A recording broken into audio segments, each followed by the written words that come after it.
Hey guys, welcome back to Andy's Dinosaur Reviews, and today we are taking a look at a figure that is very old. It's been around for quite some time, however it's been requested numerous times to have a review here on the channel, and I only recently acquired one because they are extremely rare, extremely hard to find, and you can also tell that right now the body is not fully in frame because it's extremely tall.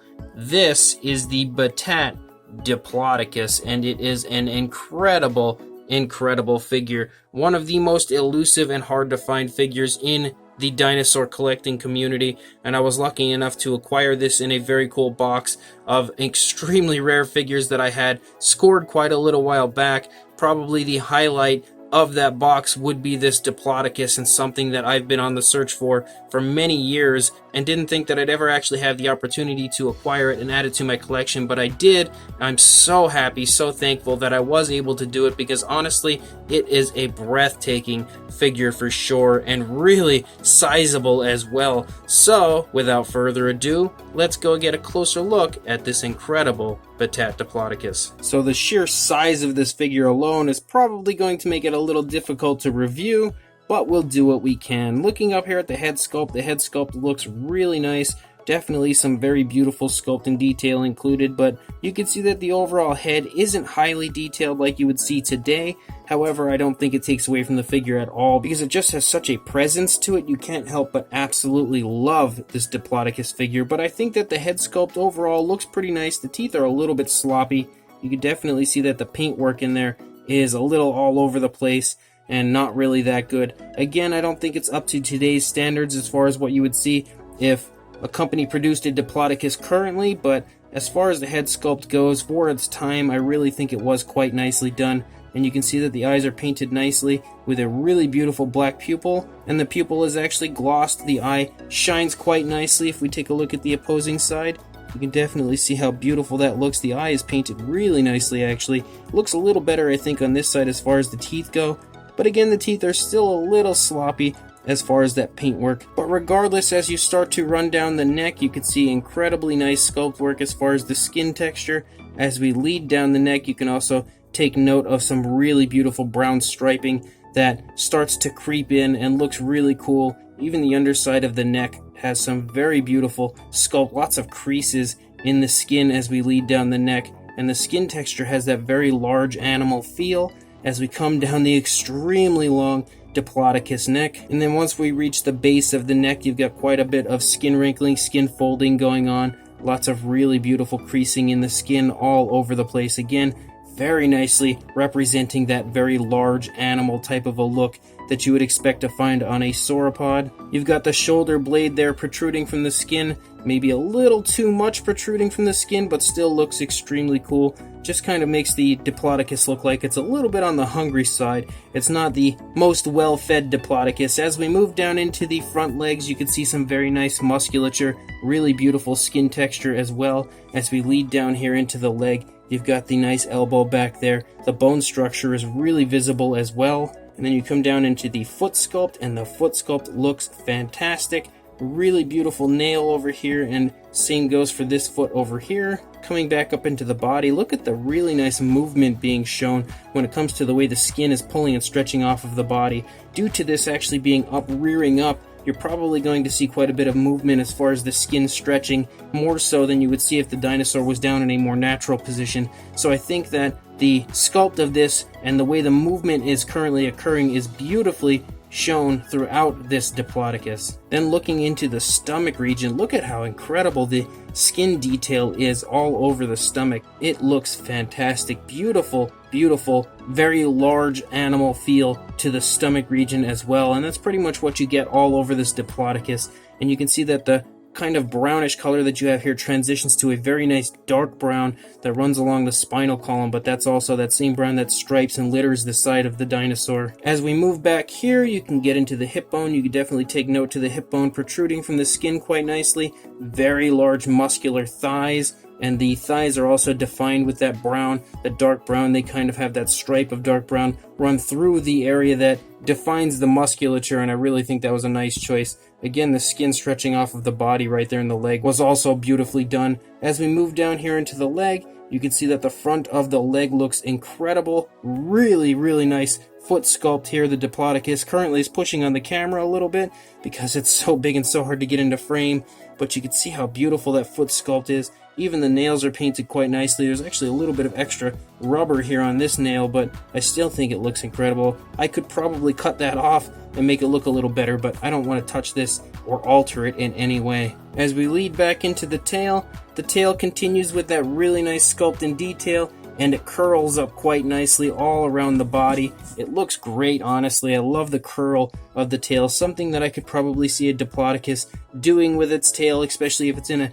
position like this, using the tail to maybe help balance it out and position the body so that it doesn't fall over when it's standing up like that. So that was a really cool touch that they've included here with the tail kind of curling around. I really do quite like that a lot. If you look at the body on this side, it looks very similar to what you saw on the opposing side because the dinosaur isn't really in too much of a different position when it comes to the lower half.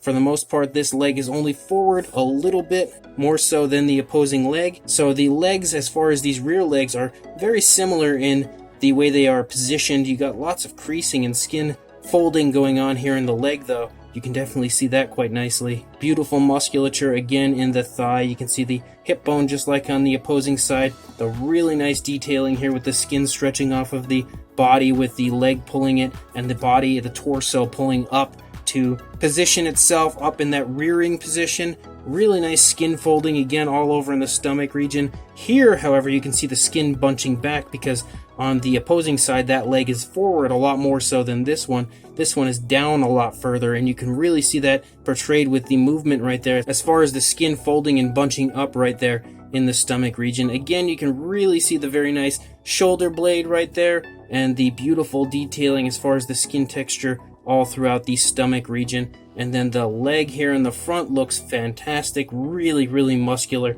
You can definitely see all the very nice muscle definition of that front leg. As you lead down into the foot also looks really good. And then we can lead up into the neck, and again, the neck isn't in any crazy position, more so than what you saw on the other side. It's all very similar. The sculpt isn't very different as far as that goes. As you lead down into the body on the underside though, you can see some really nice chest muscles. Beautiful detailing as far as the underside of the dinosaur goes. We lead back the body. You can see the cloaca is present for that extra bit of realism. And then the underside of the tail also looks really good, as does the upper side of the Diplodocus. It looks great, honestly, from every angle, and this is definitely one of my favorite figures that I have in my collection. As far as a size goes, and I'm going to put it down here kind of on its face to try to get an idea of what the height would be, because it would be very hard to measure the height and use both hands on the tape measure and hold the camera to get that perfect height to actually see how tall this Diplodocus is. But as far as a height goes, you're looking at about 16 inches or around 40.5 centimeters. So that is extremely, extremely tall, and you can really see that once it's actually standing up. There's not really too much else that you can get as far as a length, because with the dinosaur standing up like this, the tail curled in, there's really not going to be much of a length going on. For the most part, it's really just the height that is the big issue with this Diplodocus. But to show you how big it is for a size comparison, there is Robert Muldoon, the Attack Pack Colovosaurus, and Mr. Paporex. And once we pan up, now you can see how insanely large this Diplodocus is. The Paporex is a pretty big figure, that is without question, but look at how extremely small it looks in comparison to that Diplodocus. This Diplodocus is huge, absolutely huge, and looking at it next to these figures, I'm hoping you guys have at least one of these and you'll have an idea and definitely be able to appreciate the sheer size of this Diplodocus. It is beyond incredible and really, like I said earlier, has quite a presence to it. Looking at it next to these figures, you definitely should be impressed by the sheer immense size of this Diplodocus. So this Battat Diplodocus is fantastic. One of the single best figures from the Battat line, if not the best, It is really a beautiful, beautiful figure. Unfortunately, with it being long discontinued, that means that it is extremely sought after and very hard to find, and it's obvious to see why, because the figure overall is extremely impressive and really honestly one of the best Diplodocus figures that you're ever going to find for sure. But unfortunately, finding one for an affordable price is pretty much impossible because they are extremely expensive. I think they usually sell for around $200 or more, depending on which auction you see. So it's really hard to acquire one, but if you happen to find one for a cheap price, trust me, grab it when you can because it is phenomenal in person. The detailing of the Diplodocus is beautiful. Really nice sculpt work all over the body. Beautiful large animal feel, like I've said a few times.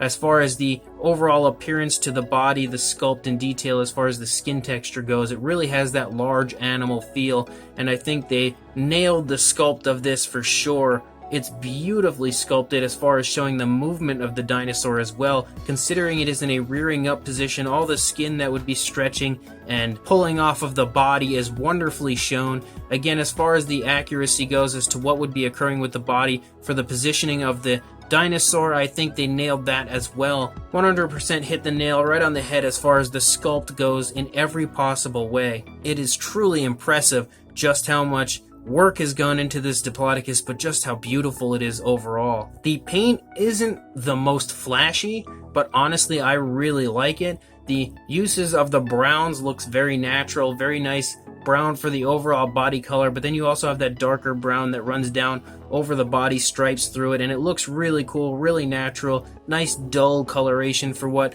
I personally like on a sauropod. So I am a huge fan of the color scheme of this Diplodocus. Some people would probably prefer it to be a little more colorful, but I think that's really just, again, a preference thing depending on who you talk to, what your preference truly is. But personally, I really like the coloration of it. I think it's nicely done, all very nicely applied, looks really natural on the figure. So without question, this Diplodocus is the total package and is a completely amazing figure. I'm so psyched to have this in my collection.